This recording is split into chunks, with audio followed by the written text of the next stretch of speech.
We have all grown up reading the exciting animal tales of Panchatantra, which is one of the most influential and popular texts of ancient India. But the splendor of Panchatantra does not end with its stories. The history of the text and how scholars have worked on it is equally, if not more exciting. And in this video, we will look at this enchanting journey of Panchatantra. But first, let's just have a quick overview of the text. The exact date when Panchatantra was composed is not known, but most scholars believe that the text was composed between 300 BC and 300 AD. The name Panchatantra, according to some scholars, is translated as 5 cases of good sense. About the authorship, Panchatantra tells us that a Brahmin named Vishnu Sharman composed it. But in some versions, the name Vasubhag is provided. And we are told that the text was composed in order to teach the dull sons of King Amar Shakti. This task of teaching these princes is accomplished through animal stories. It is this educational nature of Panchatantra which makes it more than just a mere collection of stories. Traditionally, Panchatantra is recognized as a Shastra, Niti Shastra to be specific. Now, you might ask, what do I mean by Niti Shastra? We can think of Niti Shastra as a system of knowledge that is concerned with worldly affairs and where the goal is social well-being. It is these lessons of Niti that are presented in the 5 books of Panchatantra, which constitute the entire text. These 5 books of Panchatantra are Mitrabhed, on causing dissension among allies, Mitralabh, or in some versions the name is Mitra Samprapti, which means on securing allies. Then the 3rd chapter is Kakolukyam, which means how and when to make war and peace. The 4th chapter is Labdha Pranasham, which means on losing what you have gained. The 5th and the last chapter is Aparikshita Karakam, which means on hasty actions. When you will read Panchatantra, you will notice that there is not just a single story. There is story within a story, and this goes on to 4 levels. Now, this type of narrative is also present in a modern film. I am sure most of you have guessed which film I am talking about. I am talking about Inception. So just like in Inception, there is dream within a dream. So this type of narrative is also present in our own ancient Indian text called Panchatantra. So I have given you a brief overview of Panchatantra. Now let's move to the most important aspect of this text, its different versions. At present, we find that there are different versions of Panchatantra that share certain similarities with each other. But there are also some important differences within these different versions of Panchatantra. Now, you might ask, what do I mean by different versions of Panchatantra? So to understand this, we have to go back to the period when Panchatantra was composed. Most scholars believe that an original text of Panchatantra existed, and which, if we are to believe the tradition, was either composed by Vishnu Sharman or Vasubhag. Now, this original text then spread to different parts of the Indian subcontinent. And in this process, different versions of the original version came into being. And these different versions of Panchatantra share many similarities with each other. But there are also some significant differences within these versions which crept into these versions when they spread to different parts of the subcontinent. Now, if we are to believe historians, the original version of Panchatantra, which has been called the Ur-text is a term which is used by scholars to refer to the original text, a single text that was composed by one author. So this Ur-text, according to most scholars, does not survive today. But at present, we are aware of 3 primary versions of Panchatantra that were based on the Ur-text. So these primary versions of Panchatantra are Tantrakhyayika, which is a Kashmiri version, Then there is another Kashmiri version which is different from the Tantrakhyayika. Then there is a southern version. From these three primary versions, we find that with time, many secondary versions of Panchatantra also evolved. For example, Hitopdesh, another famous collection of stories from ancient India, is partly based on the southern version of Panchatantra. Then there is also a Nepali version of Panchatantra which is surprisingly based on the southern version.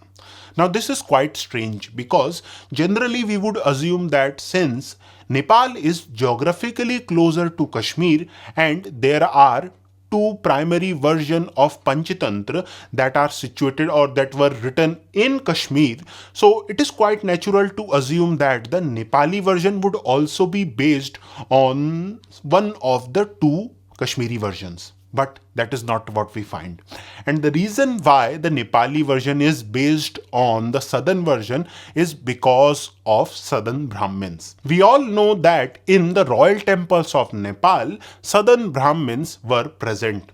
And it is these southern Brahmins that brought southern version of Panchatantra to Nepal, and from this southern version the Nepali version later evolved. Now coming back to the primary versions of Panchatantra, since the original text or the old text does not survive, we find that various scholars in the 20th century started to work on the different versions of Panchatantra in order to recreate the original version. In this journey, two scholars played major roles: Franklin Edgerton and Johannes Hertel. Johannes Hertel was a German Indologist, and between 1908 and 1915 he published 4 volumes of the critical edition of the different versions of Panchatantra. This term critical edition we have all heard, but what does it mean? So let's just understand how scholars prepare the critical edition of a particular text. So to understand this, let's go to 1000 AD.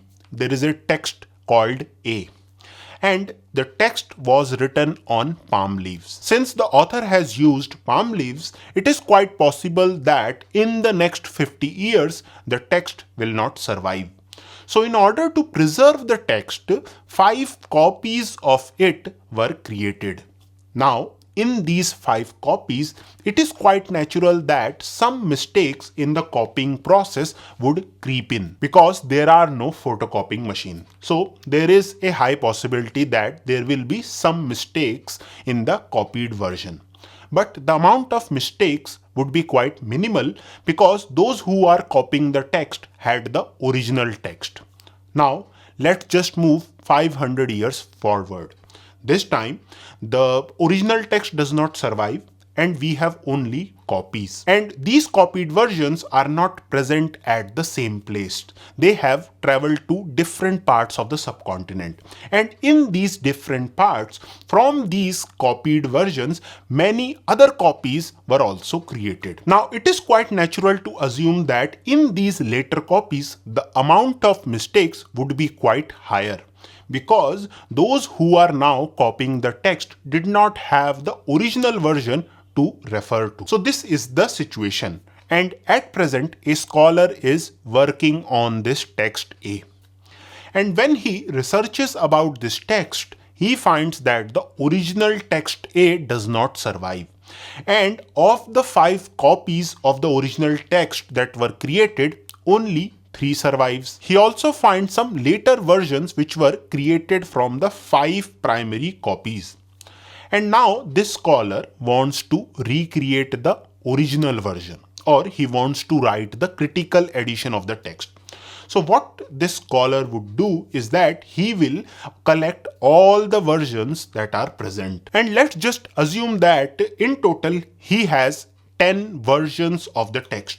So he will analyze all the 10 versions of the text word by word. And through this long and tedious process, our scholar will create the critical edition of the text. This critical edition of the text will not just be a copy of some manuscripts. It will be an entire different version that is based on the careful analysis of all the available 10 versions of the text A. And this critical edition will also be closer to the original text because this scholar has used his language skills in order to see where some of the versions have made mistakes. So this is how a critical edition of the text is prepared. And Johannes Hertel did the same thing with different versions of Panchatantra. Now coming to Franklin Edgerton, his work was different from Johannes Hertel. As we have seen, Johannes Hertel created the critical edition of the different versions of Panchatantra. Franklin Edgerton, on the other hand, wanted to recreate the original Panchatantra or the Ur text.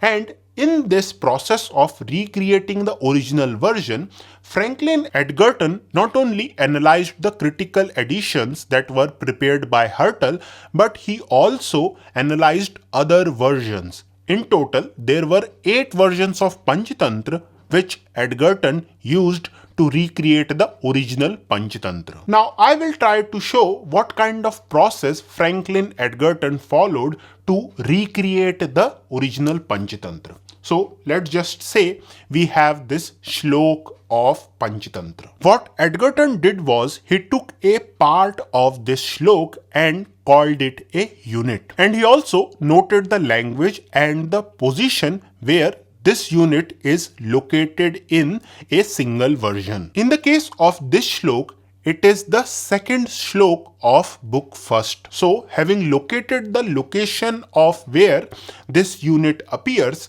Edgerton analyzed the remaining 7 versions. If this unit was found in all the remaining versions with the same meaning and also the same placement, then it meant that this unit or the words that are part of this unit were present in the original Panchatantra as well. Now you might ask what will happen when these units were not identical. So let's just take this shlok. And the unit of this shlok is not identical to the units of other shloks. In that case, Edgerton would analyze all the 8 versions and he would make a judgment that this unit from this version is closer to the original. Thus, by analyzing word by word all the 8 versions of Panchatantra, Franklin Edgerton published Panchatantra Reconstructed in 1924. For Edgerton, this construction was closest to the original Panchatantra.